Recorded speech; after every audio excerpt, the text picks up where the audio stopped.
Yeah, I do like Paul Stamets. He changed my view on reality and our existence and where we come from a lot when it comes to what he's learned or taught us about mushrooms. Yeah, yeah. But no. Yeah, fascinating guy. No, he's a. What was the point during that podcast where he said, "Oh, I can't talk about that"? That was him, wasn't it? Ooh, well, it's funny you said that because that's,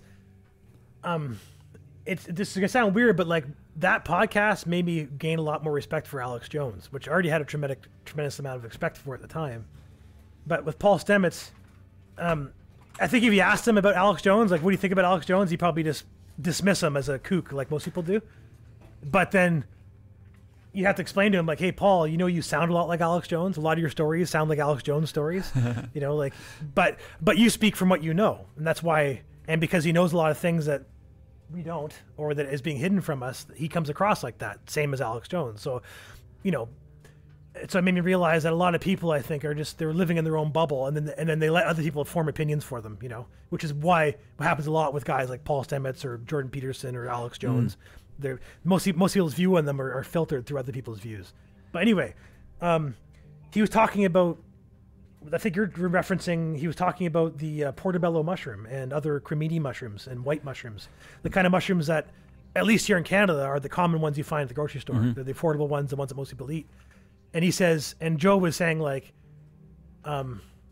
he made some joke about portobello mushrooms. They can't be good for you. They taste too good. They can't be good for you, And Paul goes, oh, well, I don't eat them.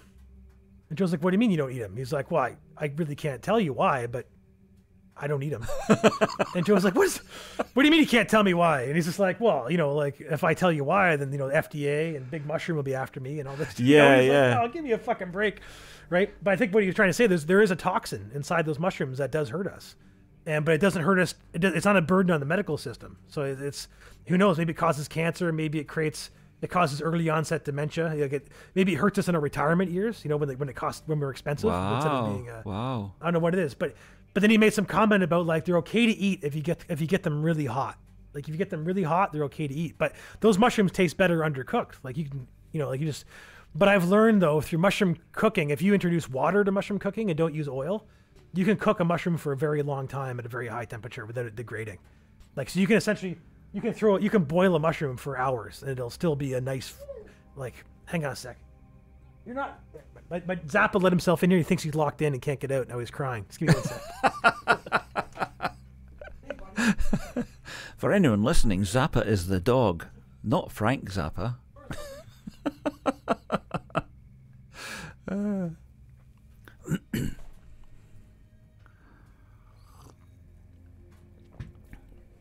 There, hopefully he doesn't interrupt too much there. He hasn't left, but I had to show him the door. The door opens. Oh, right. Yeah, because mushrooms don't have the same kind of cell structure as plants. If you boil a potato for hours, all of the cells break down and release all of the contents of the cells. But I guess a mushroom's not like that. No, it's not, and it's like not like meat either, because meat will fall apart too if you boil it. Yeah. It just holds firm. So now when I cook portobellos or creminis or mini bellas, if I cook them in a frying pan, I'll submerge them in water and I'll boil that water down to nothing and then do it again and, like, boil them for a long time. And then when they get to near the end, then I'll add the garlic and whatever else I want to add to them. All right. And I found that, because what I used to do, I used to cook mushrooms in butter, right? I used to cook them in butter or oil, and they absorb a lot. Like, they absorb like 10 times their weight in moisture, right? So oil or water, right? So if you have like a mushroom and you cook it in oil, it's going to keep sucking that oil up until it's saturated, right? So you're eating a oil-soaked mushroom, right? Lovely. Now, if you cook it in water, you cook it in water and then let that water become saturated, then you add your oils. You can add a little bit of butter, so get that butter flavor without having to saturate the mushroom, because it'll retain the water. And then put your garlic and whatnot in, so you still get like that moist, lush mushroom taste, but hopefully you've killed whatever it is Paul Stamets tried to warn us about. The dark secret that he won't name. Yeah, and then he talked about, like, using like mushroom spores and inoculating all of this fellow scientists to save specimens that are being destroyed by the government. Aye. Like, they're coming to get his lab, and he just gives everybody T-shirts. Take these shirts and go, and the shirts are covered in mushroom spores. So and he knows the government can't stop that. Wow. So, he's fascinating. So he talks about like Black Hawk helicopters following him around and listening to his phone calls and the labs being spied on. But then But Alex Jones is crazy apparently. Yeah, I'm yeah. thinking like this is the kind of shit Alex Jones is talking about. Yeah, exactly. But you've never, but he doesn't talk about mushroom farmers, so you don't think you're part of the problem, or you're part of not the problem, but part of the target audience that's being controlled or something. Yeah, it's weird that, isn't it? But no, it is. But when Paul starts talking about how fungus dictates the environment around it, that's when I really get fascinated.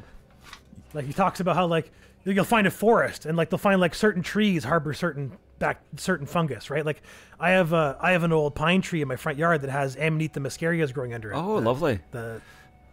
And they tell you if you want to find Amanita muscarias, you look for old pine trees or spruce trees, or you're looking for birch trees, which we have lots of all three here. But it turns out the Amanita isn't there because of the pine tree. The pine tree is there because of the Amanita. Yeah.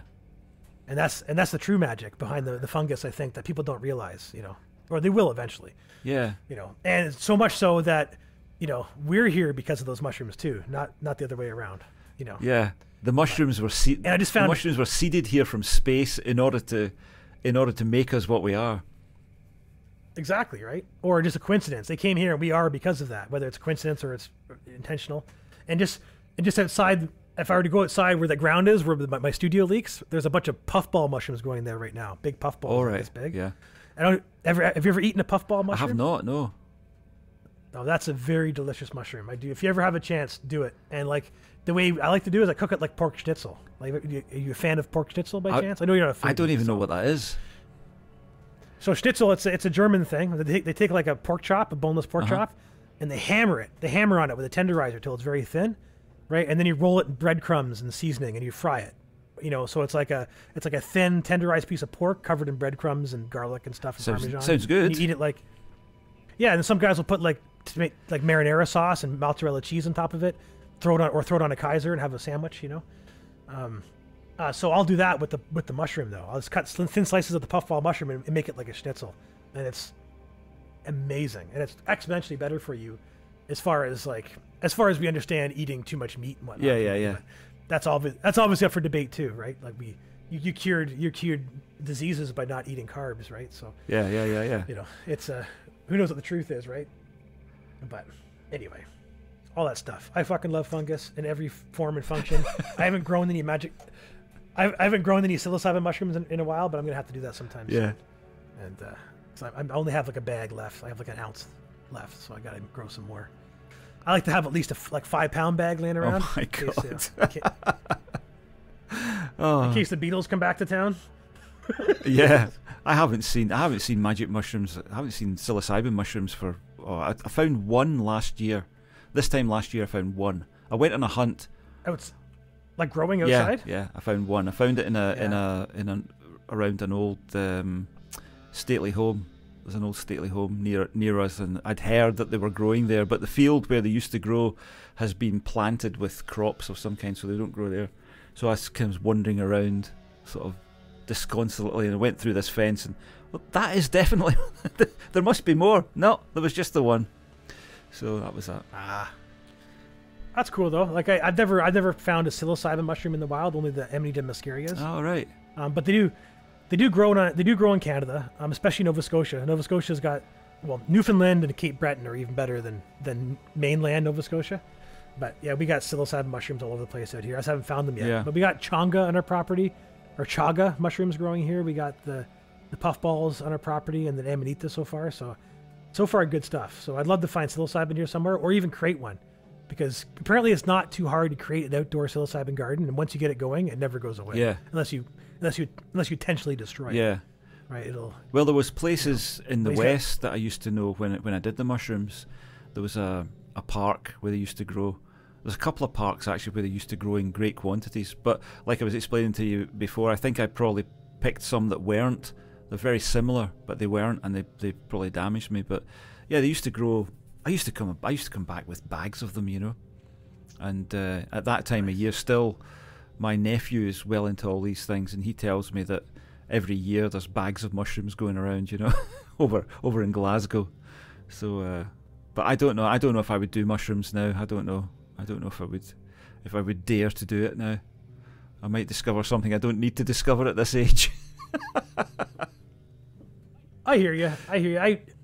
for me, that's the one I always encourage, though. Like out of all of them, like over DMT or salvia, LSD, mushrooms is the one I would always recommend. Yeah. Just because I think there's something very special there. Even though I don't dabble in mushrooms nearly as much as I used to. It's just because I bought a lot of LSD at one time. I still have a bunch laying around, so it's so much easier just to throw a couple tabs into my under my tongue or something, you know. But mushrooms are always more rewarding, and they feel healthier. I know they're just, I don't know, they're very magic. And you're right, discovery of the unknown. It's easy for someone like me to say to just discover it, man. Who cares, you know? But it's, as I've gotten older, I've realized that my advice should only be for myself. You know, maybe my children, because they're half of me, so I can understand. Yeah. I'll know them better than they know themselves for a while. You know, but yeah, I don't know. It's weird, and you hear stories about people who do a bunch of DMT or mushrooms and they have a bad experience. I don't mean it's a bad trip. I mean like they hurt themselves or hurt somebody else, and that's when I think, well, then that person should not have been doing that. Yeah. You know, or they weren't in the right setting, right? And it's, you know, the variables there are so huge, you know, so it's hard to know what to tell people anymore. I saw a quote. It was one of these YouTube shorts that popped up. I can't even remember who it was, but he was talking about the experiments that have been done in London with psilocybin, I think. And so that would be the purified form, you know, not from ingesting mushrooms, although I don't know where they would get it from. But anyway, they'd been experimenting with it to see, you know, what the story was, and see if it was good in a clinical setting to help people with their mental issues. And what they found was that 70% of people said it was the best thing that ever happened to them, and they thought it was absolutely amazing, and it changed their lives. That's what they said at the time. And 30% said it was the worst thing that ever happened to them, that they would never do it again, that it was horrible, they hated every minute of it.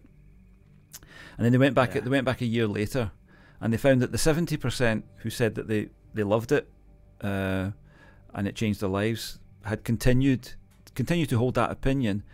And when they spoke to the people around that person, everybody reported that the person was different, that it had made a positive, that they were much more positive about life, that they had their much better life-work balance, all the positive things that we all seek. That 70% had fantastic results.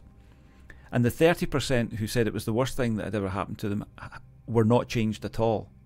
They didn't go down the way. It wasn't like they were traumatized by the experience and that it had ruined their lives. Their lives just didn't change. Okay, so that was interesting. I thought that was probably, I think I'm probably in the 70%. So I probably would always be changed for the better by it. But at this stage of my life, I'm not sure I need it. You know, I think when I was 20, I did, because I needed guidance, and I wasn't getting it from anywhere. And to open up that world and see that there's another way of thinking, that this mentality that you live with is not the only one, that there's other ways of looking at things, that, you know, that what you see as having no pattern has got a pattern in it. You just need to be seeing it slightly differently, you know. That was very useful at the time, but I think I know that now. So yeah, I mean, I went looking for them last year, so it was obviously on my mind. So if I found some, I would definitely take them. but whether I would probably sit there for a while thinking to myself, should I really? And I would explore that with myself, and eventually I would say, yeah, you're gonna. But I would have to be in the right state of mind. You know, I'd have to be like, yeah, this is what we're gonna do. This is how it's gonna happen. Yeah, and alert everybody around about me. That's what I'm doing. Because the thing about mushrooms is it's not like DMT, as I understand it. I haven't taken DMT, but DMT is quite quick. You know, you can bolt the doors, say to people, no matter what happens, don't let me out. No matter what you hear, don't let me out. Don't come in. But with mushrooms, it's you're on a it's a day. Yeah, you're in it for the long term. And what I found the last time I took mushrooms, which I think I was poisoning myself with other things, was that I really wanted out of it a lot quicker than I got out of it. That was the problem.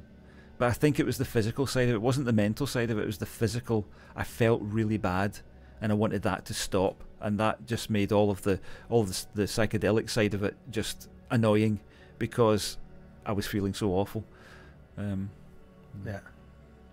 One thing I've noticed with magic mushrooms is that your set and setting is the more important than most things.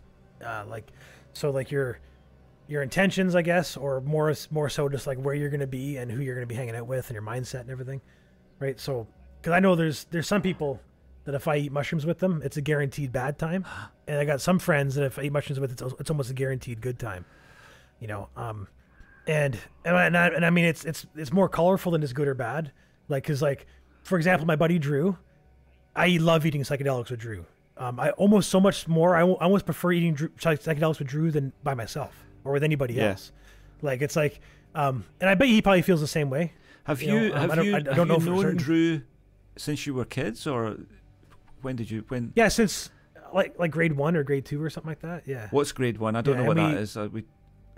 Age. Okay, so when you first go to school at like 3 or 4 years old here, you do kindergarten and senior kindergarten, right? So that's like and then grade 1 is like when you start doing like they start teaching you math and stuff, right? You know, they start teaching you, before you're just playing with like sand and shapes, right? And learning how to swing a hammer. Or so something, you've known him. You've known him since you were about 7 or something, 7 or about there. Yeah, 6 or 7 years old. 6 or 7 years old. Wow, that's great. Yeah. That's brilliant. That does help, yeah. And then and then when we were growing up, because we were both overweight, and we both were just eccentrics, creative people, so we had everything going against us when it comes to belonging with people, getting along with large groups of people. So we were sort of like lone rangers, like a duo of lone rangers that experimented through a lot of things together, and experienced the same thing, experienced the same bullying, experienced being locked out of the female community for most of our lives, so I remember like the couple, one of the first times I got stoned was with him. One of the first cigarettes I smoked was with him. And one of the first times I got drunk was with him, and, so there's a lot of that kind of stuff came up together, and I remember like when I first, him and I have had a lot of falling outs, right? So, right. And one thing I've noticed with Drew is when we have a falling out, Drew kind of stagnates and I continue to move forward. And then when we catch up, I pull him up, I catch him up quickly with me. Like I show him all the albums I found while we last hung out. Yeah. And one of those falling outs, I learned how to grow mushrooms in that period of time. And then when he came back, I was like, hey, I'm growing magic mushrooms under my bed here. And he's like, what? Are you kidding me? And we ate like a whole shit ton of mushrooms that night and had a fucking amazing time. Like the best time. It was like I've been growing mushrooms for that moment. Yeah. Yeah. And I taught him how to grow mushrooms, and he's better at it than I am. So he's better at growing mushrooms. He's teaching me how to grow mushrooms now. Yeah. It's kind of weird. Do you get to see him in person very often? Does he live in the same? Not anymore. No, he still lives in Ontario. Right. So I haven't seen Drew with my own eyes. Almost 3 years, I guess. Now. Wow, yeah. Maybe 2 years. And it sucks because I say this because I'm a little more honest about Drew because I don't think because Drew's got too much of an ego. I don't think he'd ever listen to this podcast because he's not part of it. Right. so you can talk shit about him. Yeah. Well, and I'm not talking shit. Like I'm talking honestly about him because like I love Drew to death, and he knows that our relationship has been strained over the years, and I think he knows that it's more from his side than my side. Because anytime we have a falling out, it's because of me. Like I'm like, get away from me. You go away, and I'll call you back when I can handle you again, kind of thing. And it's not. And at first, I felt like a bad person for doing that, but I realized it was just Drew has one of those personalities that either you got to love him or hate him. Like you got to take him or leave him. You can't change Drew, and I don't want to change Drew. I love Drew the way he is, but he can wear on your patience, and he, he thinks very highly of himself. He always puts himself on a higher pedestal than anybody else around him. Which can be hard to deal with, especially when you're dealing with music, right? Like he's the kind of guy that he'll argue with you until he's throat sore about how he should use broken guitar strings, that kind of thing, right? So he's adamant about things. He's very certain about things. Yeah, exactly. And he hates losing an argument, right? So like if him and I are arguing about something like that, anything, if it can be quantified with data, I'll pull up my phone and Google it and try to find out who's right. And I don't care if I'm right or wrong. I just want us to know the truth before the end of the conversation, so we're not repeating the bullshit.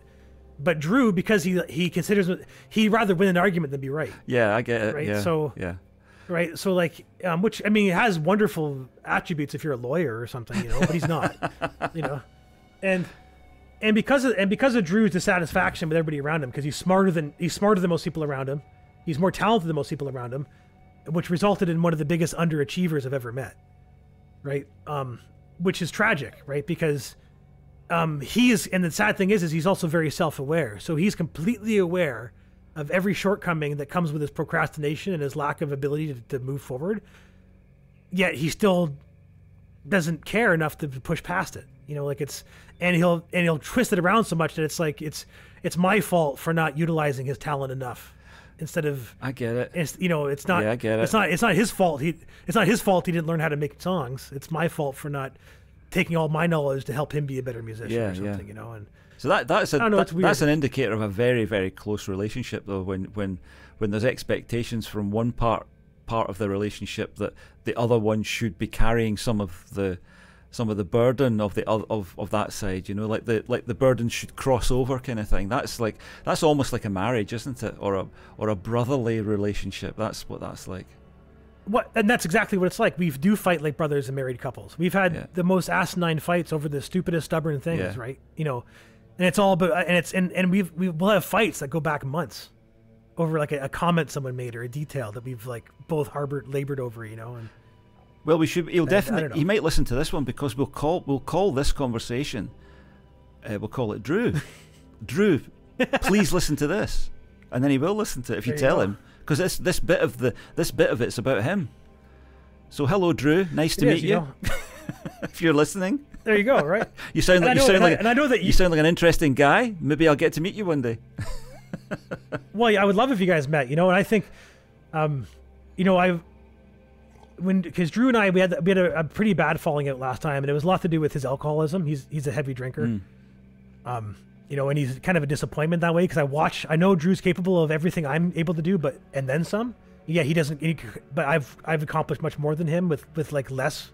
You know, I feel like. Does he do recording or anything himself, or he relies on you for that? No, I even gave him an external sound card and cables and a microphone so he could make music on his computer at home. He wouldn't take the time to learn it, right? So he found the process too frustrating. He just wants to play guitar. Yeah. Right. Which I get that. I get that. We all feel that way. But you and I realize that if we have to get over that frustration if we want our guitar to be on the, you know, in the universe, right? So whatever. It's just one of those things that he's more likely to blame the world for his problems than blame himself. Yeah, yeah. It sounds, whereas I'm more likely to blame myself. He sounds like he's just not built that way. Some people are just not built that way. I've met people like that. The track Torpedo that I sent to you, that was the guy that was on that, a guy called Alan Melrose. He's a bit like that. You know, I kept saying to him, you know, come up and do some more, and there was always an excuse why he didn't, you know.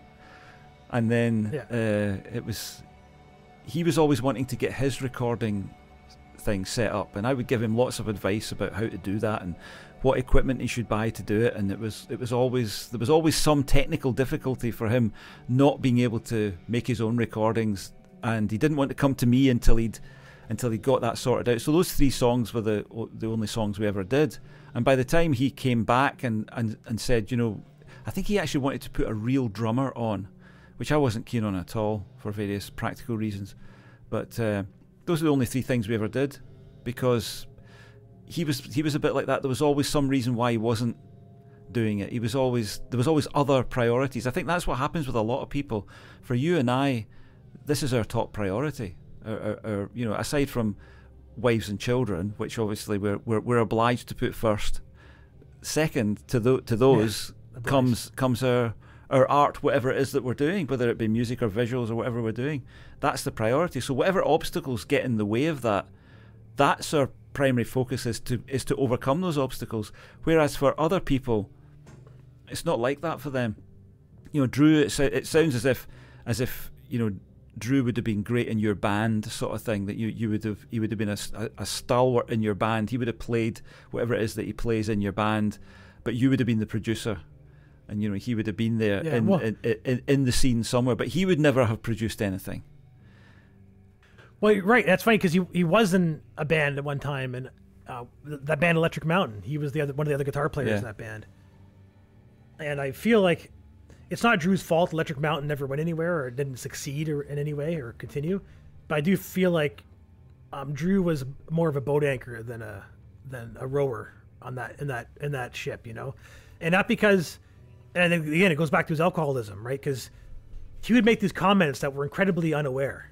That, like, he would say things like, I remember one time we had a really bad jam session one day. Like, it was just miserable. And he was being a cunt through the whole session, you know? And then the next time we got together, we had an amazing jam session, but he was in a very good mood that day. Right. And then he said to me after the jam session, we go back to my house, or if it was at my house, everybody would leave and it'd be him and I hanging out for hours afterwards. And we'd talk about it. We'd analyze it. And he would hyperanalyze things but he would forget the whole equation sometimes. Or so he would say things like, I've noticed that the jam session hinges on me. That if I'm not in a good mood, the jam, it's not going to be a good jam session. But if I'm in a bad mood, it's going to be a bad jam session. And I didn't have the heart to say to them that, like, you're kind of right, but what's happening is that you're not able to put your bad mood aside for everybody else. Is what was happening. It says I could be in a bad mood and ruin the session if I wanted, but I chose not to be. Right? I made the session part of what was making me happy. So I may show up to the session in a bad mood, but I'm there because I want to be there. Right? So put the bad mood aside and remember why you're here. Yeah. And I would do that consciously. Right. And if I saw another band member having the same problem, I would try and lift them up. But you can't lift Drew up. There's no lifting Drew up. You sit beside him or you walk away. Yeah. That's all you can do with Drew. Yeah. Right. You can, like I said, love him for who he is or don't take him at all. Yeah.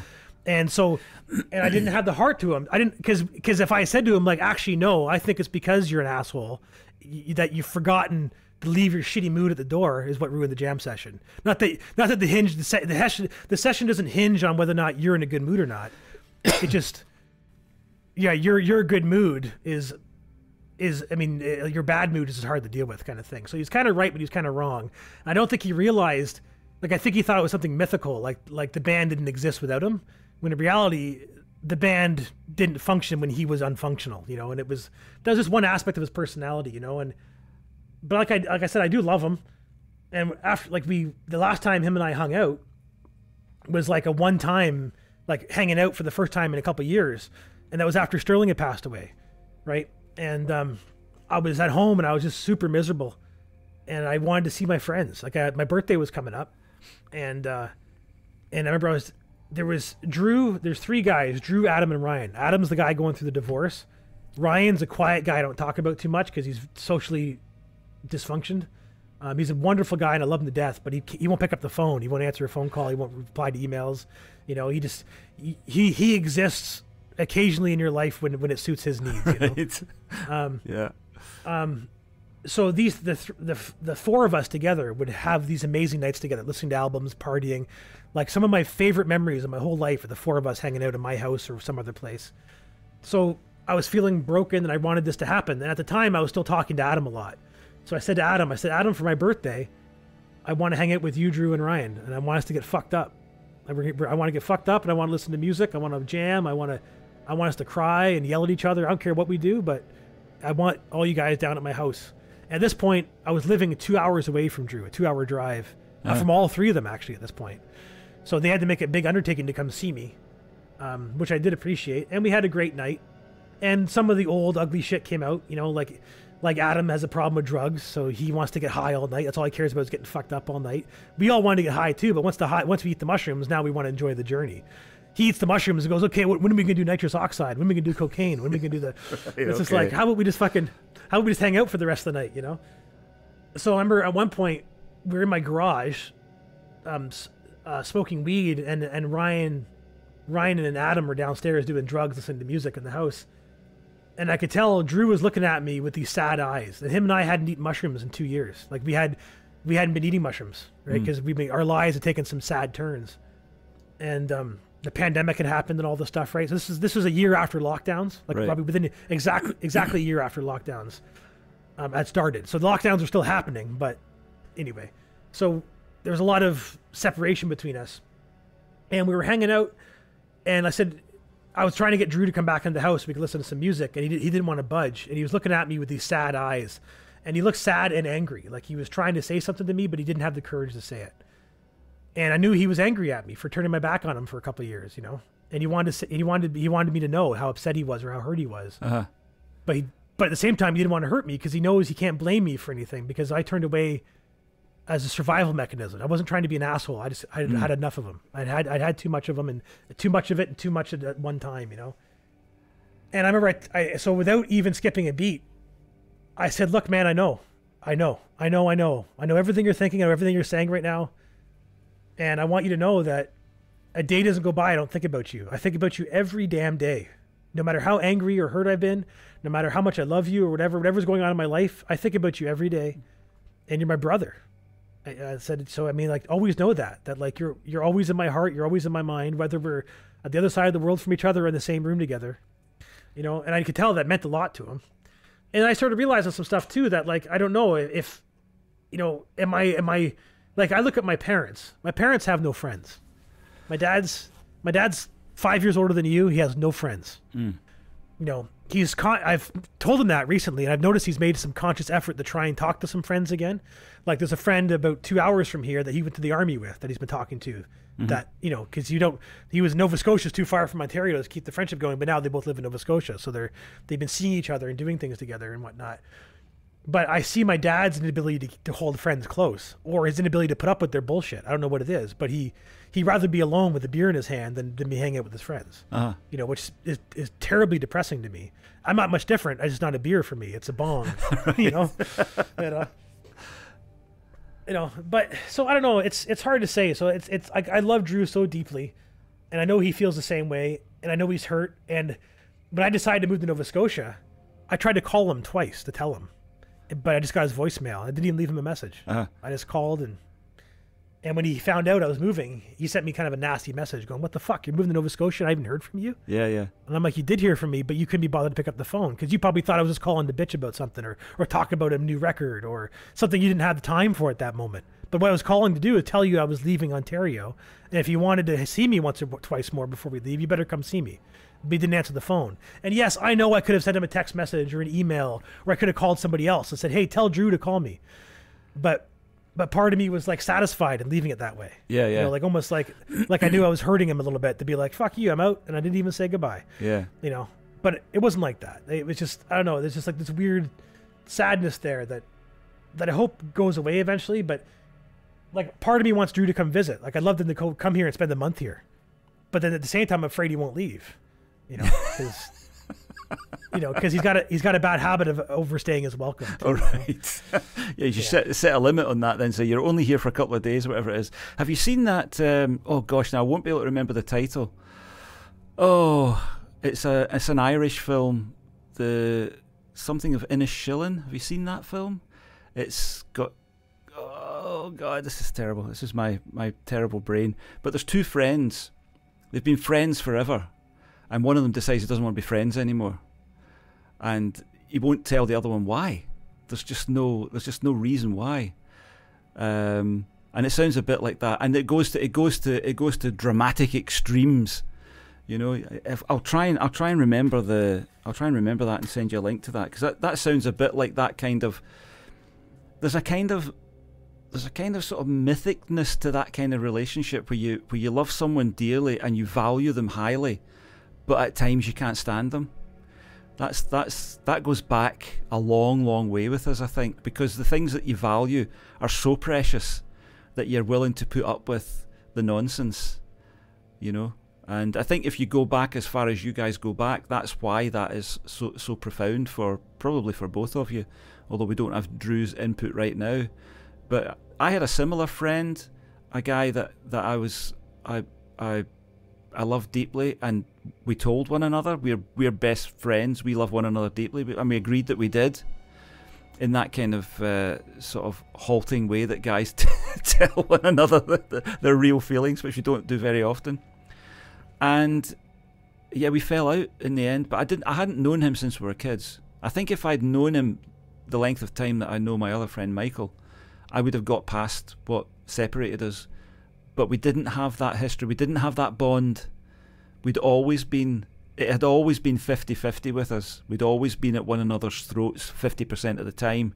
And we didn't have that going back to share that origin story, you know, that you guys share. So that's probably what makes it so much more profound.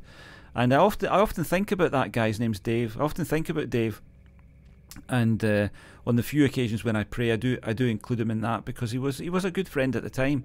But there are some times that you're just better off. You're just better off saying no, I'm sorry, you've gone too far, you know. Especially with someone, like I say, somebody that you haven't known your whole life. But if someone's like family, I mean, it sounds like Drew's like family for you, which is understandable. You can't. It's too. You can't ostracize them. You can't leave them behind. It's really, really difficult for families to leave one another behind, you know, because you're so linked together. But you're talking about your dad, you know, the not having many friends. I'm the same. I've not ever had lots of friends, but now I would say there's one friend that I speak to twice a week. He's my oldest friend. He's my Drew, if you like. He's Michael. And then I speak to you from time to time, once a month or something. We have a long chat, and that's it. I've got my friend Bobby, who comes round from time to time. Comes round once every couple of years, literally. He's like that guy, and he's not on email. He's not even got a phone, so I have to write to him with a letter if I want to contact him to tell him something.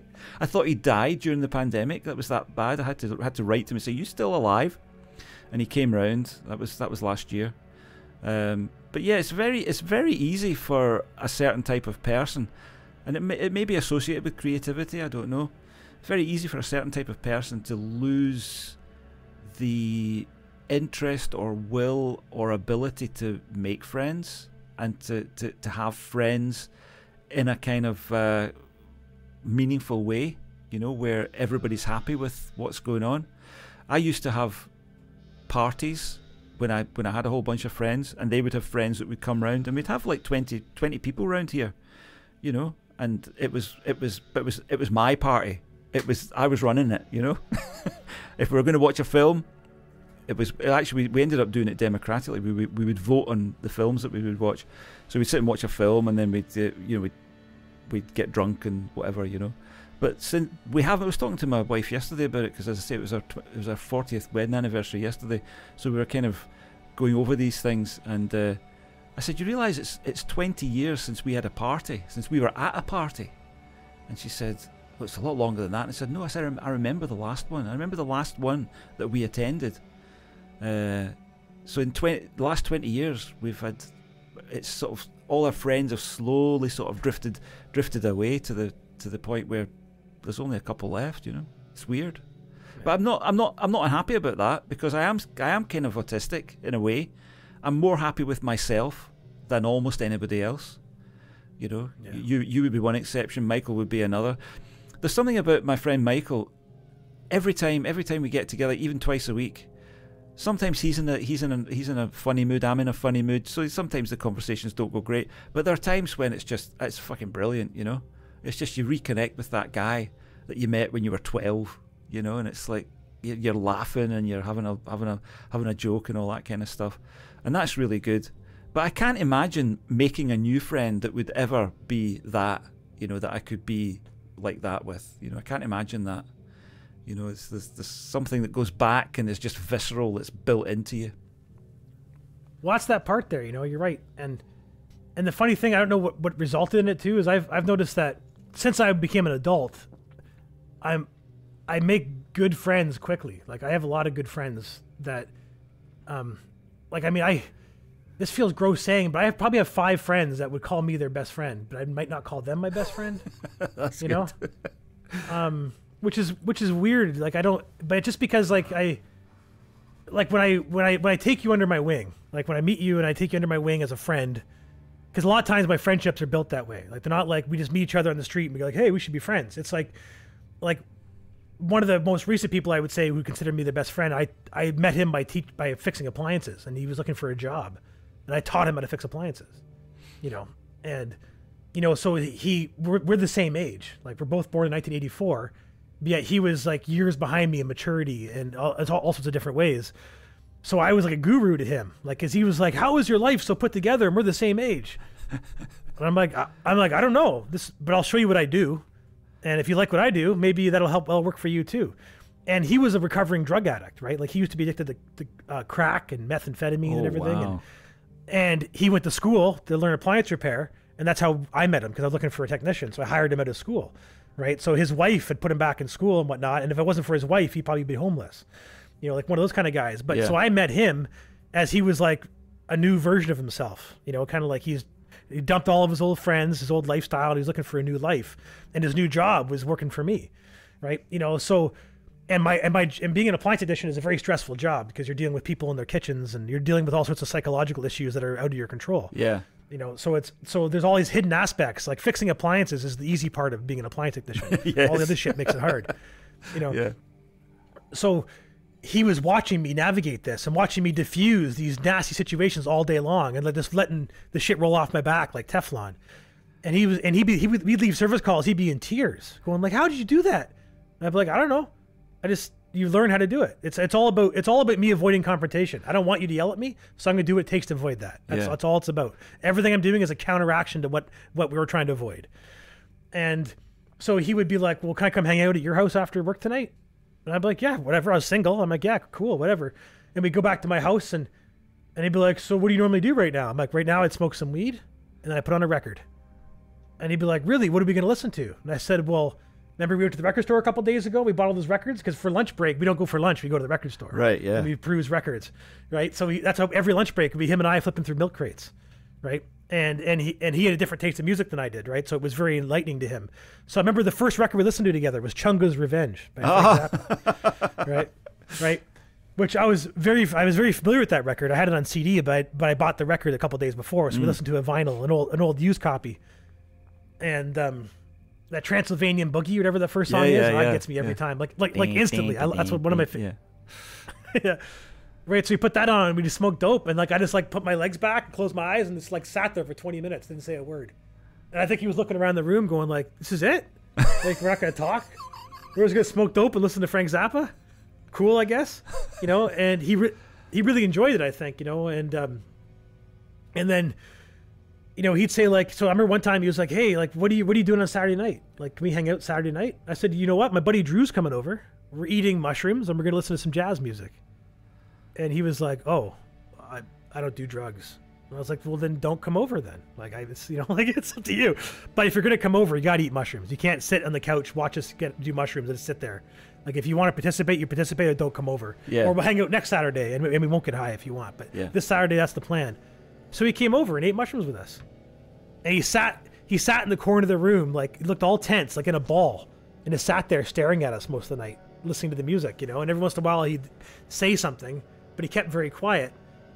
And he did that, he showed up to the next 4 or 5 trips we had together. Just showed up and was like a fly on the wall, And then that's when he started confiding to me about his drug habits and how he can't do drugs and he shouldn't be doing drugs. And he's like, "But I don't think mushrooms are a drug." And I said, "Well, they're not." I said, "You should never compare mushrooms to crack. No, they're not.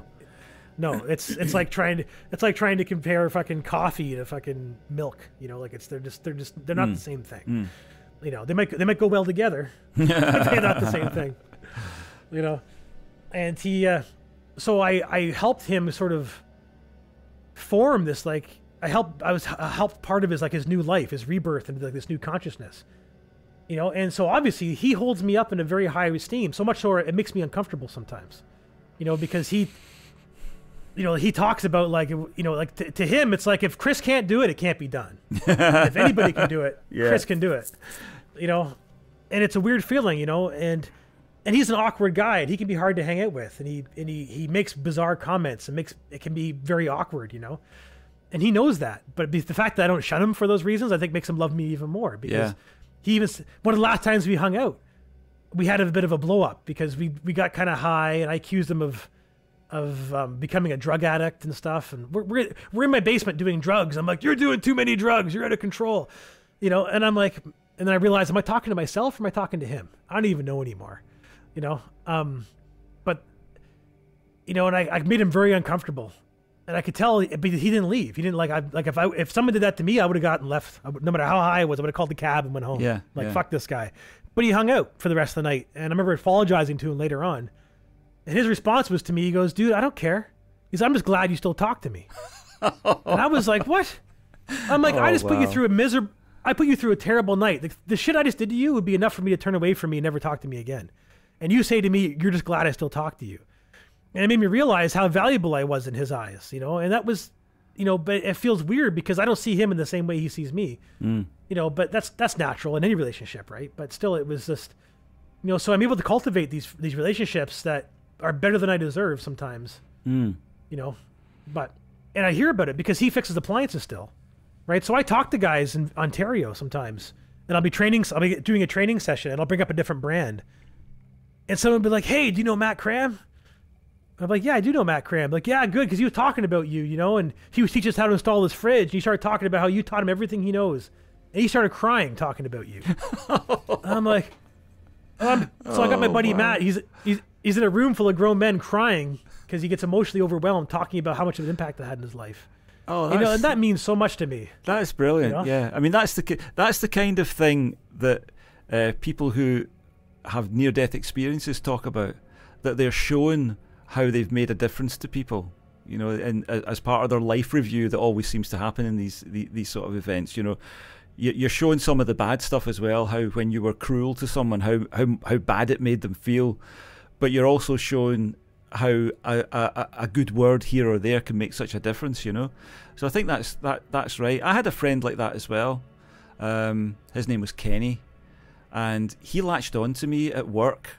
I don't know, and I don't quite know why he thought the sun shone out of my arse, but it was clear that he did. He would big me up every opportunity he got. He would big me up. I was the greatest writer. I was the greatest musician. I was the greatest co-worker, everything like that. And it was really uncomfortable for me because I'm maybe not like you in that regard. I find it hard to make friends. I find it hard to know what's going on. I don't really know what's going on quite a lot of the time. Like with the feedback I gave you on the track, I'm like that with my friends. If they ask me a question, what do you think of this? I will go through it from every angle, and all they meant was just want to chat about it. I don't want like 10 minutes of an exposition on all the different corners of it, which is what I always do. So, but for some reason Kenny really liked that and sort of latched on to me. That ended badly because it's quite comical actually. I hadn't seen Kenny for a long time, and he was one of these guys that his life was a mess, and it was one of these situations where there was nothing I could have done about the mess. It was just a mess. He got divorced, he got remarried, he got divorced again. It was all going badly. And he re-established contact at one point and said, "Oh yeah, come round." So he came round here a few times. Then I hadn't seen him for months. And I can't remember where I was, but I suddenly heard this screaming and shouting from Alison, and it was, what's going on? And it was Kenny. Kenny had come up to the window of our house. He'd knocked on the door, not got a reply. It was when my daughter was just born. So Ali was out of it. She was on the sofa, probably on painkillers, and she was just sleeping. And he'd knocked on the door. I was putting my headphones on or something. I hadn't heard him. So he came round and knocked on the window. But he had a motorcycle helmet on.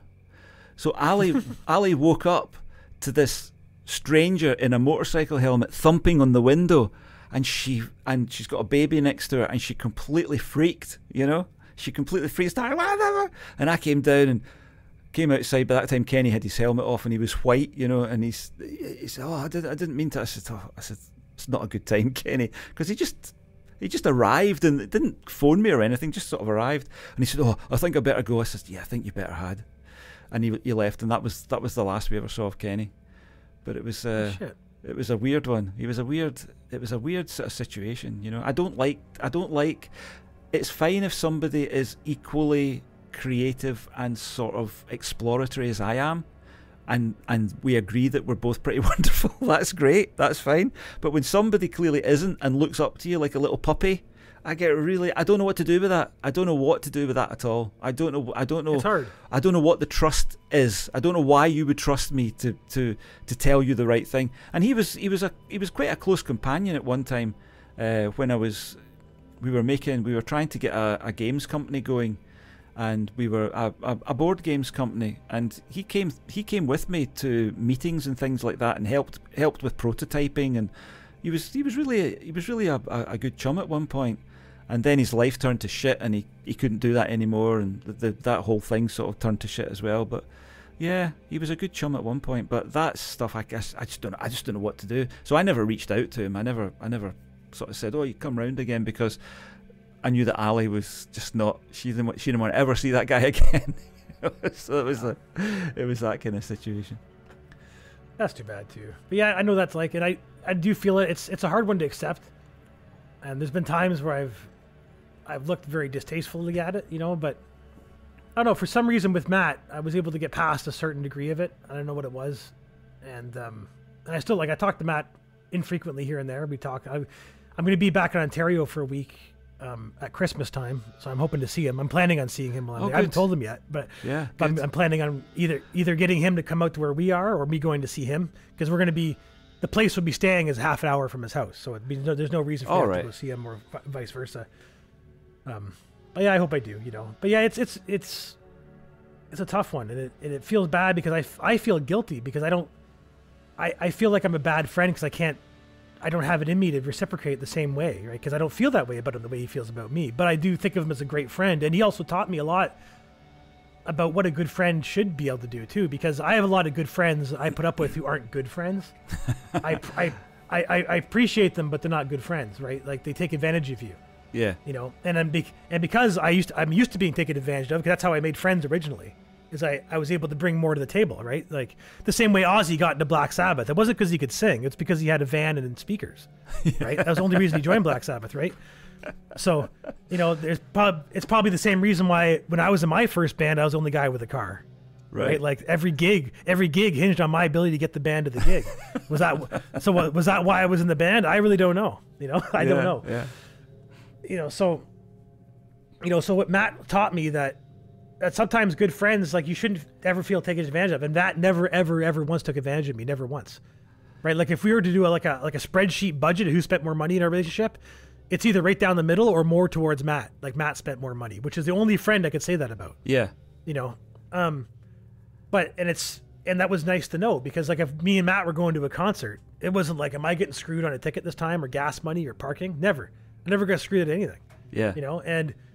And like when him and I were working together and I was teaching him how to fix appliances, as a thank you, he bought tickets for us to go see Chick Corea, with back when he was in his trio with Brian Blade and Christian McBride. Not my favorite Chick Corea stuff, but it's, that's what he was doing at the time. And Chick Corea, Return to Forever was one of those first records we listened to together. The night we listened to Chunga's Revenge, I think we listened to No Mystery by Return to Forever as well. So to him, Zappa and Chick Corea are like my definitive musicians, because that's what I introduced to him first, right? Right. That's what I was big into at the time. So that's what he did, and like this place we went was beautiful. It was one of the most beautiful venues in the country. Tickets were very expensive, and he bought premium tickets. Like we were like, I could almost smell Chick Corea's breath. We were so close to him,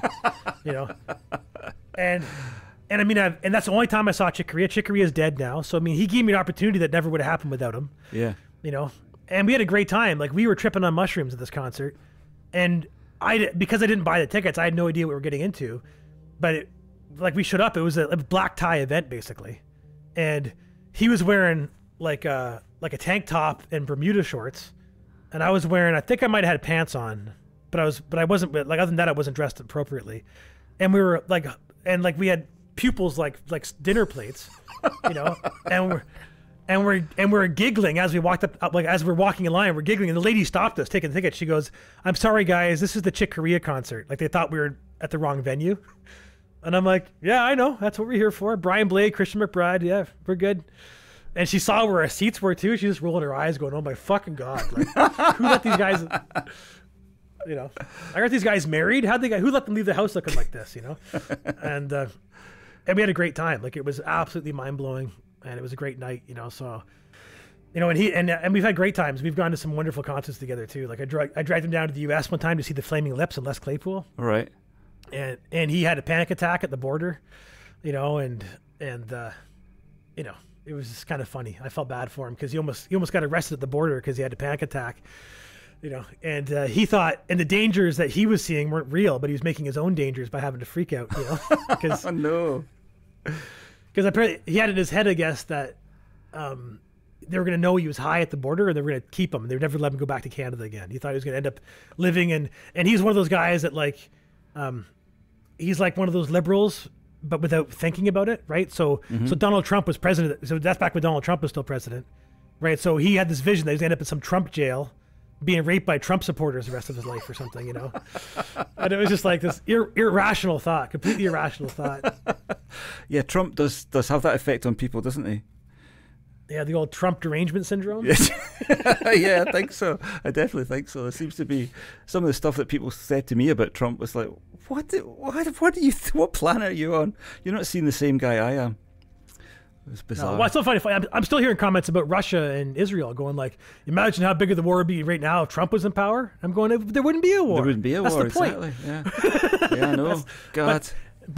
But people who suffer Trump derangement syndrome just assume Trump makes everything worse. They can't see the good he did, right? And they're all salivating with the idea that Trump might end up in jail, right? Yeah. They're all just, they can't wait to see him go behind bars, which is just a sad thing to imagine that someone like, I don't like Trump either. The guy seems like a monster, but I mean, as far as like if you're just comparing metrics, what he did as a person in power versus what other people do, he was remarkable. He was almost a saint in many ways. Yeah, you know? he was. Yeah, it's funny because over here, I had a couple of conversations with a guy who doesn't speak to me anymore. I don't know why, but we were good friends for a long time. But he doesn't contact me anymore.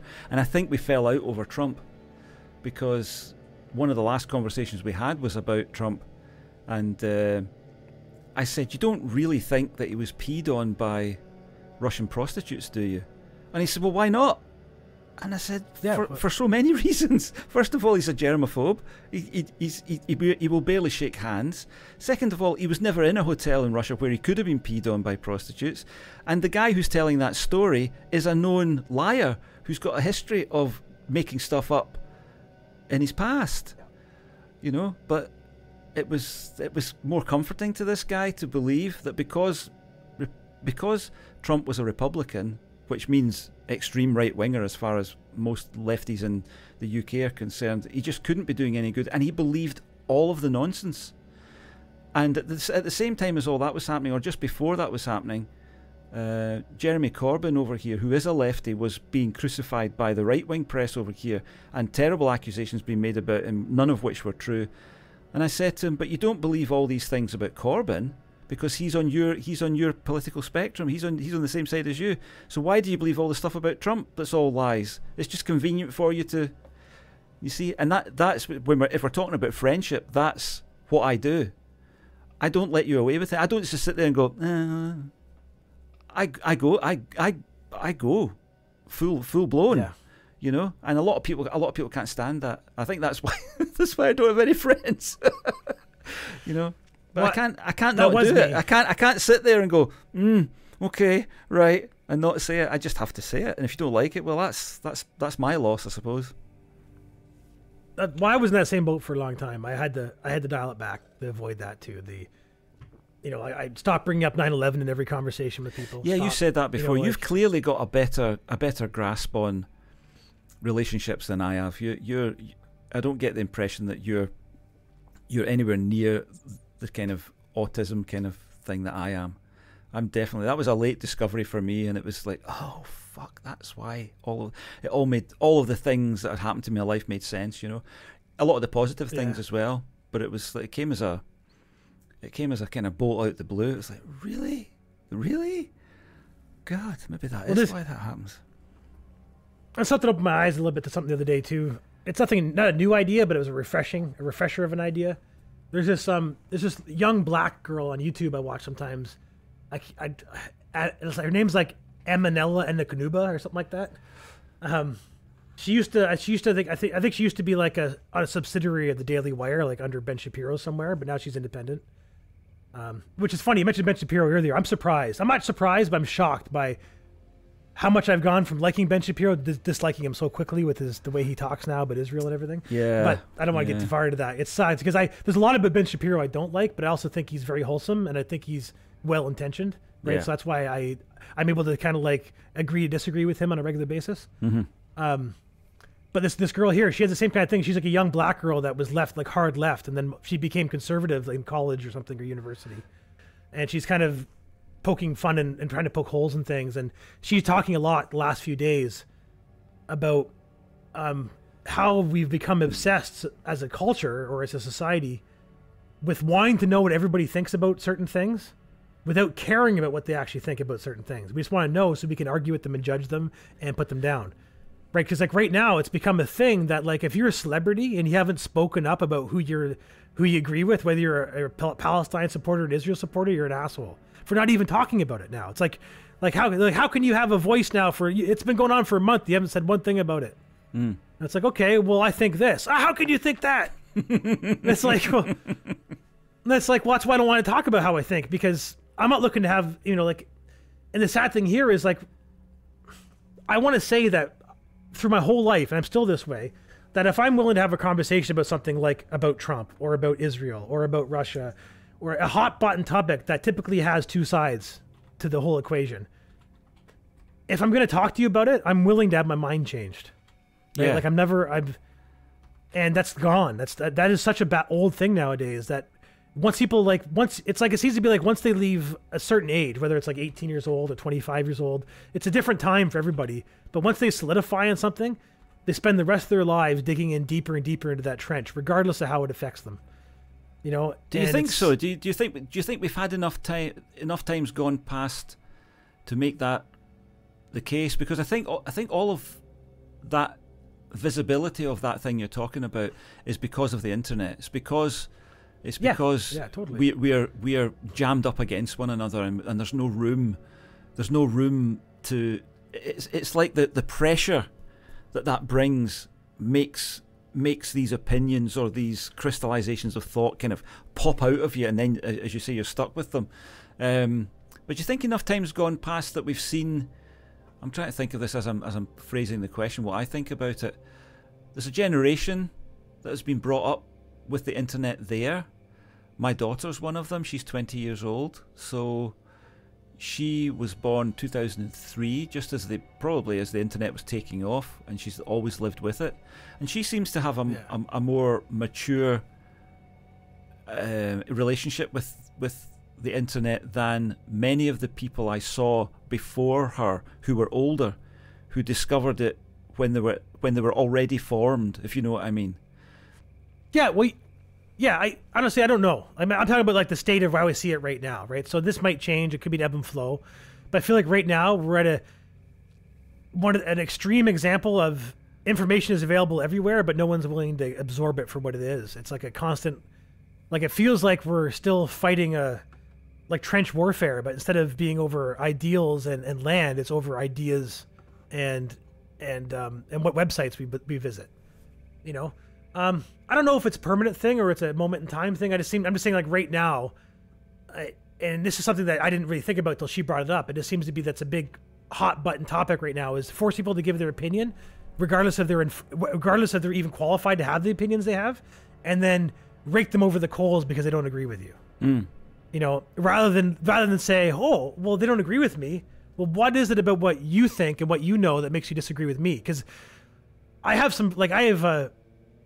a friend. I almost lost all my friends during the vaccine thing, right? Because I refused to take it. So all my friends that took it without questioning it looked at me like one of those assholes that was keeping us in a pandemic. They believed all the bullshit. And I had one friend of mine, one of my best friends, again, Devin. We were in a conversation, and he basically just let me go on a rant because he was angry with me. And he goes like, what makes you think the government doesn't have your best interest in mind?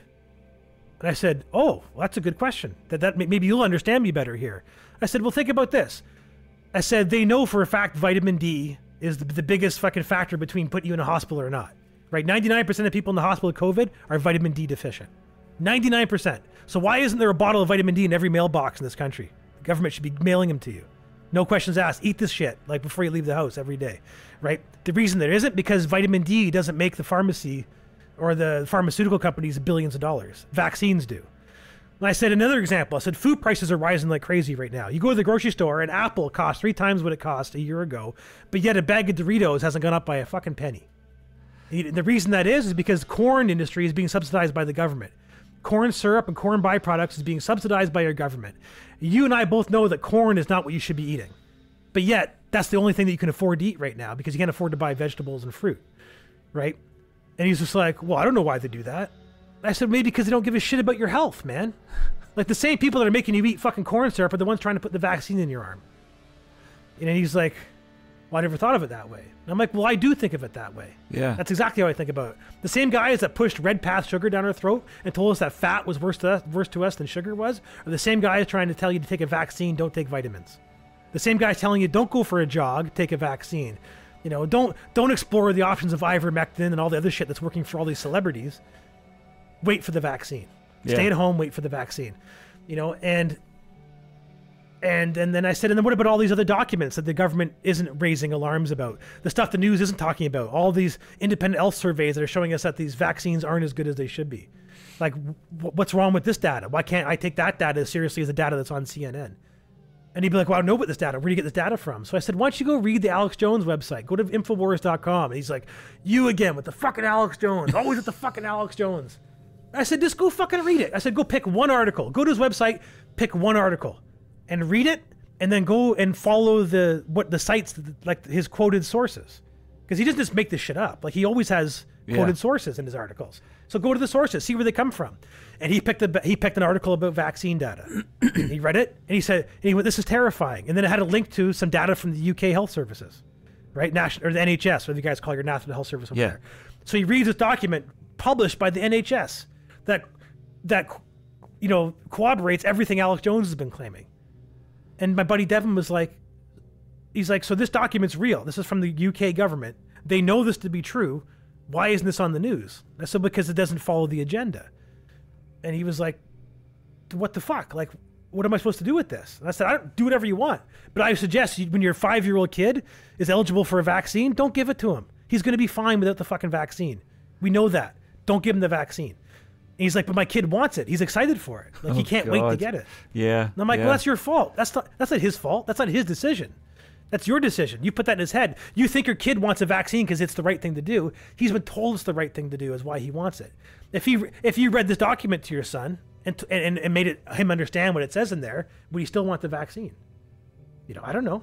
Yeah. You know, I wouldn't give it to my son after reading that, you know? So that was one of those things that were like, you know, like, people have to realize that the news is the mouthpiece for the government. Like, it's not the way it's supposed to be. It's backwards. Yeah. And that these big news organizations like the BBC and the CBC here in Canada and CNN in the US, like they're towing the line, right? They're towing the company line. Their sponsors are the same people. Like it's absurd. You watch a baseball game over here, and every 10 seconds, this pitch was brought to you by Pfizer. This replay was brought to you by Pfizer. You know, and then people don't know why they shouldn't question the news coming from Pfizer. And then they realize that Pfizer is calling the shots. Pfizer is the one making the advice to the government how your health should be handled, not the doctors, not the scientists. You know, and anyway, so that was nice for me because the sad thing was though is Devin called me about a week later and he goes, I don't want to hear about Alex Jones anymore. I'm like, really? Because that article is what made you understand where I'm coming from. It made you sympathize with me and look at me like a human being again. Yeah. He's like, yeah, but I can't sleep. I can't sleep anymore. I'm losing sleep over this shit. And I'm like, well, you're right. If you can't sleep after knowing this stuff, then maybe you shouldn't know it. But maybe when you have a friend that you've always loved and trusted who's freaking the fuck out saying, leave me the fuck alone, let me do what I want to do, maybe you should realize there's some reasoning behind it. I'm not just being a contrarian, no matter how much it might look that way. You see that? You know, so God bless him. That attitude that you have there to the events of the world, you know, that you don't simply accept authority, because that's really what we're talking about here. Really talking about people who simply accept authority as being the authority. They have our best interests at heart, and it's too difficult for them to unwrap any other conclusion than, well, yes, they might be making a bit. They and their friends might be making a bit of money out of this, but that's the price. That's the price we pay for having them look after us. That's what they think. So when someone like you or me comes along and says, "No, it's not like that. It's different," they kind of freak out. So I can say I got that from my education, and from the fact that I'm semi-autistic, and from my father and my grandfather who both said question everything, you know. And I was able to have these great conversations with my dad and my grandfather in which all these sort of things were came out. And quite often, looking back, I was completely wrong. You know, I had completely the wrong end of it. And I did debates at school. We had a debating society where you had to present an opinion you didn't agree with. Was one of the greatest things that ever happened to me. I remember it was like their teacher was called Cameron, Mr. Cameron, and I can't remember what the topic was, but he said, you'll be arguing in favour of this. And I went, but I don't agree with that. And he said, that's not the point. The point is you've got to make an argument. And by doing that, by having to make an argument for the opposite case, it really opened your mind to the way that works, you know. So that's how I came to it, I think. Partly personality, partly education, partly family circumstances. So how do you think that you arrived at that place where you're so out of step with most of the people round about you? It's, you know what, it's funny because I can nail it down to a handful of things, whether or not they are significant or not, or just what I remember. When I was in grade 6, I had a teacher named Mr. McKechnie, who was the weirdest teacher in the school. No one, even the other teachers, didn't have respect for this guy because he dressed funny, he talked funny, but he didn't give a shit what anybody thought about him because he was happy being him, right? And he had a big banner above the chalkboard at the front of the class that said, what is right is not always popular, and what is popular is not always right. And he never brought it up, but I read that every day for a year. And it resonated with me because I wasn't very popular, but I was smart. And I was often my ideas were flooded by numbers, not by logic, you know. And he was, you know, and he lived by example. He didn't teach you to be different. He just was different, and he taught. So and I resonated with him, you know, even though I thought he was a bit of an asshole. He was a hard teacher to deal with. He was very strict. He was very religious, you know, so he didn't put up with shit from anybody, you know. But that was a moment with him anyway, where because in my household, I wasn't taught to question a lot of things. The only things my dad taught me to question were things he didn't agree with. Right. So I remember, you know, but if you use it properly, it can still be useful, but it can also be harmful depending on how you approach it. Right. So that was one. Mr. McKechnie was a big part of that. And then just being weird on itself, being an outsider all the time, kind of created an outsider way of thinking. And then I remember it was grade 10, I think, in high school, post-secondary, whatever you call it. Well, no, sorry, not post-secondary. This would be secondary school. I don't know what you guys call high school in the UK there. But when I was like 14 years old, I had a teacher for a class called, we had a class called Society, Challenge, and Change. And this teacher would try and flip every convention on its head, right? Like he'd tell you about like what are your plans after school? Well, I'm going to go to college and then get married, have kids. He's like, well, why? Why do you want to have kids? Well, I don't know. I'm supposed to have kids, aren't I? Well, do you want to have kids? You know, like he'd make you question like the societal norms, right? He would point at the sky and say it's purple. He'd be like, no, it's blue. And he'd argue with you why it's purple, you know, and even though, whether he agreed with it or not. And he was one that I remember saying to me, telling to the classroom, that there was some evolutionary evidence that we didn't come from primates. We're actually sea mammals. We're not primates. Because, you know, we look like primates in our bone structures and whatnot, but we're not covered in hair the way they are, right? And our noses are shaped drastically different than most primates are, you know. And a lot of the differences between our body and their body would be explained that we like to swim, like we spend our time in the water. Like our nose is shaped this way because we traveled head first through water, and to keep the water from getting inside of our nose. A monkey doesn't have a downward turns nose like we do, right? You know, and then they take a look at skeletons of dolphins and whales. They look a lot like human skeletons. They look like humans trapped inside a fish rather than the other way around, you know. And they you know, and they can hold their breath. Like a lot of mammals can't hold their breath the way we hold our breath, you know, because we have to hold our breath to swim. That's the idea, right? So we may have been land mammals that have converted to sea mammals and came back to land at one point. So I bought this thing up. I mean, there's still a lot of debate about this, right? But I came home that day. I was telling my dad that it looks like we may have been dolphins at one time. We weren't monkeys. We were dolphins or whales. So my dad would be like, oh, so my dad still refers to him as the whale guy if I talk about this teacher. Was that the whale guy? You know? And my dad would pull it apart. Like, I'd come home from school with these brilliant new ideas and thoughts I never had before. My dad would just fucking tear them apart with logic and other things, you know. And sometimes he'd be right, sometimes he was wrong. But my dad would never accept, he was skeptical of everything that I brought home from school if he didn't agree with it 100%. So my dad tearing apart my ideas and thoughts, I had to come home with better ideas and better thoughts to be able to compete with his assaults, right?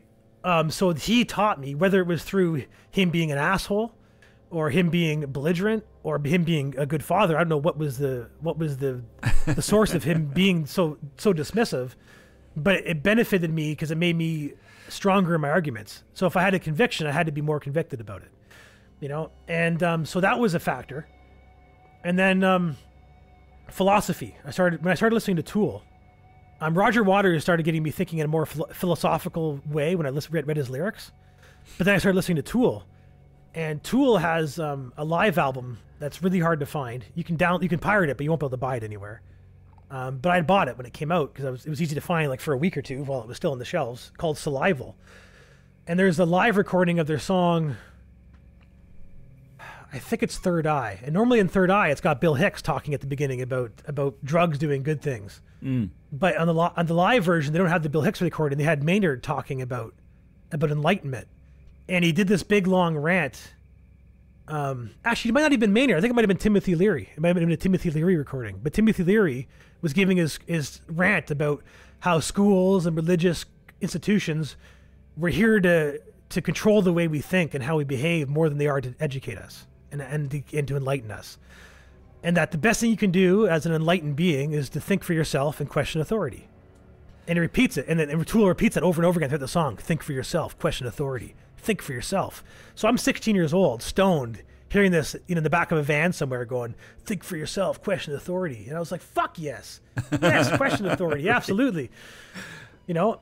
And so like that stuck with me there deep too, you know? And it kept happening, right? I kept finding myself validated in my ability to question authority. I kept finding myself on what felt like the right side of an argument just because I was questioning the information being given to me.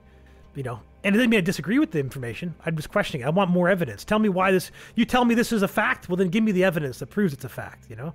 And if you're going to just do a bunch of double speak and start quoting other fucking sources, then that are just doing the same thing, then I'm going to know you're full of shit. So yeah, I think it came from a lot of that, but a lot of it had to do with, I think, intrigue too, you know? Like I remember I went to see Primus in Quebec City back in 2008. I drove all the way to Quebec City to see Primus and King Crimson play a concert on the Plains of Abraham. Beautiful, amazing. It's like 100,000 people. It was an amazing concert. And we drove home after the concert, right? So we've been partying all day, me and Drew. We get in the car and Drew's like, I think we should just drive home. I'll keep you awake. It's only a 10-hour drive. And within half an hour, Drew's snoring. I got another 9.5-hour drive. So I'm searching the dial on the radio, right? And I find this radio station that's being syndicated from the U.S. called Coast to Coast AM. With Art Bell, and they're talking about aliens and lost time and all this weird stuff that just fascinated. It kept me awake. It saved my life that night. I drove home listening to Coast, and one of their guests that night was Alex Jones. They had Alex Jones on the show just to talk for half an hour, and he was talking about all sorts of conspiracies. And I agree with everything he had to say. He was such a brilliant person that, you know, within a day or two, I'm at home listening to his radio show, you know, and. So there's like all these little circumstances that were moments where it happened. You know, like I don't know if those moments were important or those moments were just the moments. Like, would it have been another moment that happened a year later that would brought me to the same thing? I don't know. Yeah, but so you must have something in you that responds to that, though. I think, don't you think that there must be something in you that heard that saw that thing that the teacher had above the classroom, and that, you know, responds to Alex Jones and all the rest of it. There must be something in there innately that makes you able and happy to be that guy. Yeah. Well, I think it's the same thing that makes me the class clown, or makes me the, you know, I had to learn to be comfortable in being the outsider, because there was no way for me to be an insider. So I had to either like become depressed and medicated, or learn to love myself. Right. And that part of myself was being unpopular. Right. So, and then part of being unpopular is being more well-informed. You know, like that's part, you know, because that's all kind of comes hand in hand, you know. So I think that was all part of it. In information, I've always found myself more satisfied learning things than doing things. right? So I'd much rather read it. I'd much rather read a book than write a book, or read a book than go for a walk, or, and I'm always thirsty for information. Like at work, like if I call somebody and say, hey, I can't find a document for this model number. Can you help me find this document? And they'll say, yeah, I'll email it to you. And I'm like, no, don't email me the document. Show me where to get it. Because I can't call you every time I need help, right? But I don't want help next time. I want to be the guy that knows where to find the information next time. Yeah.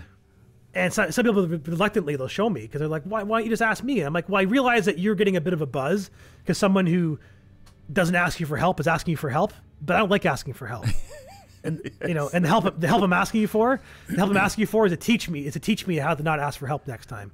Yeah. And I've always been that way. So I don't know if it's a product of anything or if it's just a genetic thing or if it's because. Well, you're someone that needs to be that thrives when you're in control of your space, whether it's an academic space, an intellectual space, a physical space, because you are in there in your studio just now. That's your physical space. I'm the same. I like to be the guy who's in control of that space that I'm in, and I get very uncomfortable when I'm not. And the parties we were talking earlier about, having people round and having parties and things like that.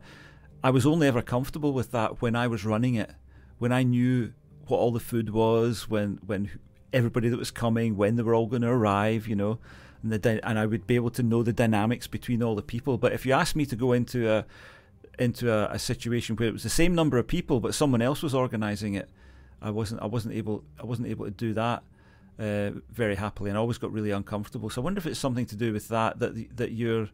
It could be. You're one of those people that is looking to control the space that you're in by, as you say, when you phone the person and say, don't tell me. I was the same. I would be like, well, how does that work? Where can I do that? I was always like that. And I know a lot of people are not, and it has made it difficult. As I think from what you've said, it makes it difficult as well sometimes to just fit in easily, and just be the guy who sits in the corner and nobody really notices.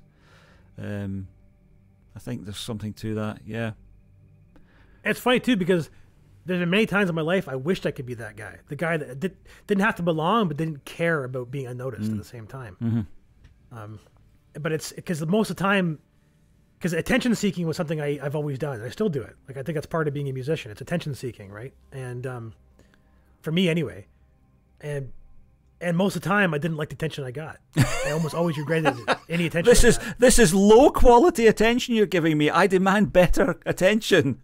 Yes, exactly, right? Yeah, I know that feeling.